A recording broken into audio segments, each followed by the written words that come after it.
Hello everyone, welcome back to Power System, class number 15. Today we're going to talk about voltage and current waves in lossless line. So today we're going to try to find the wave equations and how to describe power system, lossless power system transmission line with the wave equations. So there will be a lot of math and equations over here. I'm going to cut through the all the equations and show you what you need to know. For a lossless line, this is the gamma propagation constant over here. For lossless line, your alpha is 0. For lossless line, alpha is 0. That means there is no attenuation. So if alpha is 0, then your gamma it becomes, let's see over here, would be j omega L, because R equal to 0, G equal to 0, and times j omega C, right? So then if you look at here, your gamma becomes your j omega L C, right? So this is basically your beta here. So your beta becomes omega square root of L and C, right? So then also your GC, characteristic impedance, becomes square root of L over C. Why is that? If you look at here, GC, your impedance, G over here, is just j omega L because R equal to 0. And your Y is basically j omega C because your conductance is 0. Then that becomes square root of L over C. So this is the two change over here for lossless line, GC and beta. All right. And for also lossless line, your wave propagation velocity V and the wavelength can be expressed using these two equations over here. If we use mu 0 and epsilon 0, which is the permeability and permittivity of the free space, then you'll see that your the two values back here. If we use this value, your velocity becomes the velocity of light, which is 3 times 10 to the power 8 meter per second. And for 60 hertz, your wavelength becomes 5,000 kilometer. What does it mean? It means that your wave, like this is, so this is from here to here is 5,000 kilometer. Wavelength is 5,000 kilometer. So this is not your frequency, which changes 60 times a signal. This is the wave form. It's the wave, how your electricity traveling through the transmission line, not how many times it's changing in frequency. It's not related to frequency. It's like wave velocity, right? Propagation wave. It's the how your wave is propagating. It's a propagation of wave.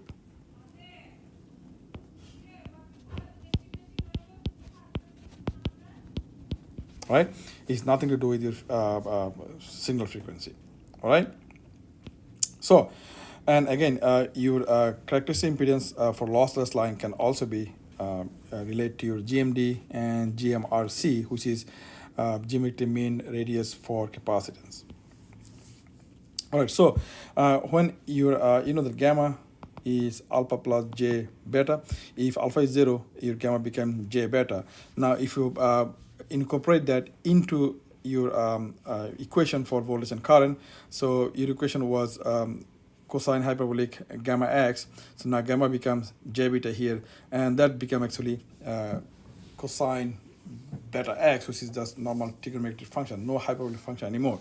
So now your voltage and current equation does not have any hyperbolic function, no hyperbolic function, no more hyperbolic function, okay?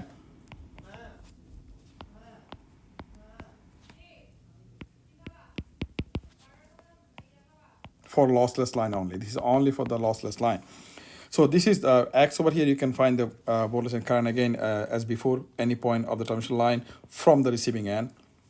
Then if you go all the way to the sending end, you can replace X with L. That's right here. So there is no hyperbole function anymore for lossless line. It's a lot easier. That means your A is this one here, A is this, B is this over here, and C is this over here, and D is this over here. All right. So that A, B, C, and D constant for your transmission line. So for lossless line, if you're looking into the no load voltage at the receiving end for your voltage regulation, you know that your Vs from the last slide, cosine beta L VR plus J ZC sine beta L IR. For no load, IR equal to 0. That means this term is 0. Then you have VR no load is Vs over cosine beta L, which is basically A for your lossless transmission line. And for the short circuit, if you have VR equal to 0, your sending end voltage and current becomes these two equations here. You can modify this equation from the previous slide. All right. So there's one more term in there. It's called source impedance loading. What is that? If you have a transmission line coming in, right? You have a transmission line coming in here, and at the receiving end, your load is same as your characteristic impedance.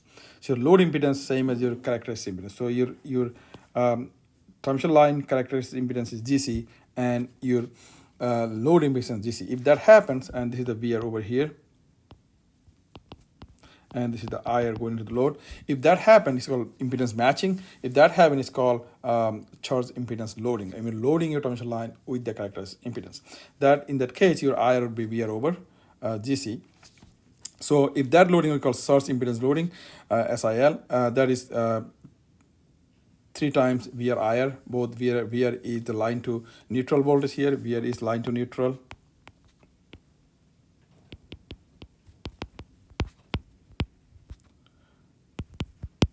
Neutral, that's why we're multiplying by 3, and conjugate is for the complex load.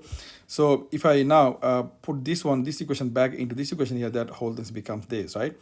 So now the VR is line to neutral. So if I compare to line voltage over here, let's put another L here, line to line voltage over here, it would be line to line over square root of 3. If I now put that back into the equation, that source impedance loading becomes this, all right? So that means your line to line rated voltage square divided by GC will give you the source impedance loading. For example, if you have a 230 kV line, all right, then your source impedance loading GC is, let's say, 200 ohms, right? For example, then your SIL would be 230 kV, which is rated voltage line to line squared divided over 200. That will give you 230 squared over 200. Let me see what is that value is. 230 squared over 200 will give you 264. So it will be 264.5 megawatt. All right, that's the source impedance loading. And what is that? We're gonna talk about that. What is source impedance loading? What is the advantage and disadvantage of that in next slide. So,